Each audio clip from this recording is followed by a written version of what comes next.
Hello বন্ধুরা, good morning, welcome back to my channel. আজকের এখান থেকেই শুরু করছি আমার ব্লগটা। তোমরা সবাই কেমন আছো আমাকে অবশ্যই কমেন্ট করে জানাবে। আজকের পয়লা বৈশাখ, আর পয়লা বৈশাখের ব্লগটাই আমি তোমাদেরকে দেখাবো। বেশি কিছু ভিডিও করে উঠতে পারিনি, তবু আমি চেষ্টা করেছি যেটুকু ভিডিও করার তোমাদেরকে দেখাবার জন্য। পয়লা বৈশাখে আমি কি কি করি সেরকম কিছু ভিডিও করে উঠতে পারিনি, কারণ ওই দিন তো অনেক কাজের চাপ থাকে, তাই যতটা পেরেছি করেছি তোমাদেরকে দেখানোর জন্য। তোমরা দেখতে থাকো, আর ভালো লাগলে অবশ্যই লাইক কমেন্ট শেয়ার করে দিও, আমার সঙ্গে থেকো। এই যে চা বানিয়ে নিয়েছি, আর এই যে চা খাচ্ছি এখন। তারপর কাজ সেরে চান টান করে নিলাম, নিয়ে এবারে একটু রেডি হয়ে নেবো। তার আগে জামা কাপড়গুলো শুকোতে দিয়ে দেবো। প্রচণ্ড রোদ্দুর, এই রোদ্দুরে ছাদে উঠতেই ইচ্ছা করে না, কিন্তু উঠতে তো হবে, জামা কাপড়গুলো শুকোতে দিতে হবে। তো যাই হোক, তোমরা দেখতে থাকো। আর বেশি কিছু নয়, ঘরোয়া লুকে জাস্ট একটু রেডি হয়ে নিয়েছি, তারপর রান্না করেছি। সেরকম কিছু ভিডিও করা হয়নি, অল্প একটু যতটা পেরেছি ভিডিও করেছি তোমাদেরকে দেখাবার জন্যে।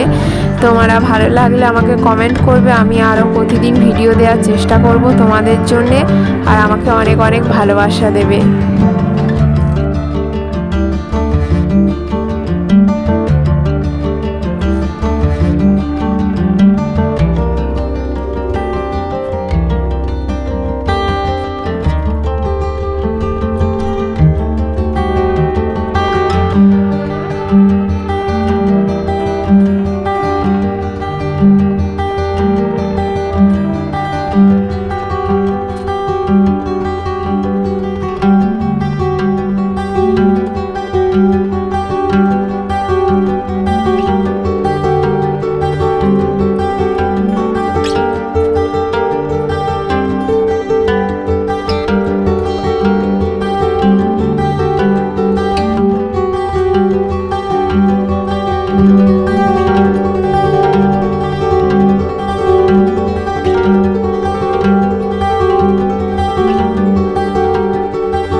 এটাই আমার ঘরোয়া সিম্পল লুক, এর বেশি কিছু আমি সাজি না।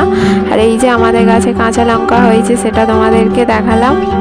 আর এরপরে এই যে আমার শ্বশুরমশাই মাংস এনেছে, রান্না করছি। মাছের ঝাল, মাংস আর চাটনি করব। তোমরা দেখতে থাকো, আর আমার ভিডিও ভালো লাগলে অবশ্যই লাইক কমেন্ট শেয়ার করে দিও, আমার সঙ্গে থেকো।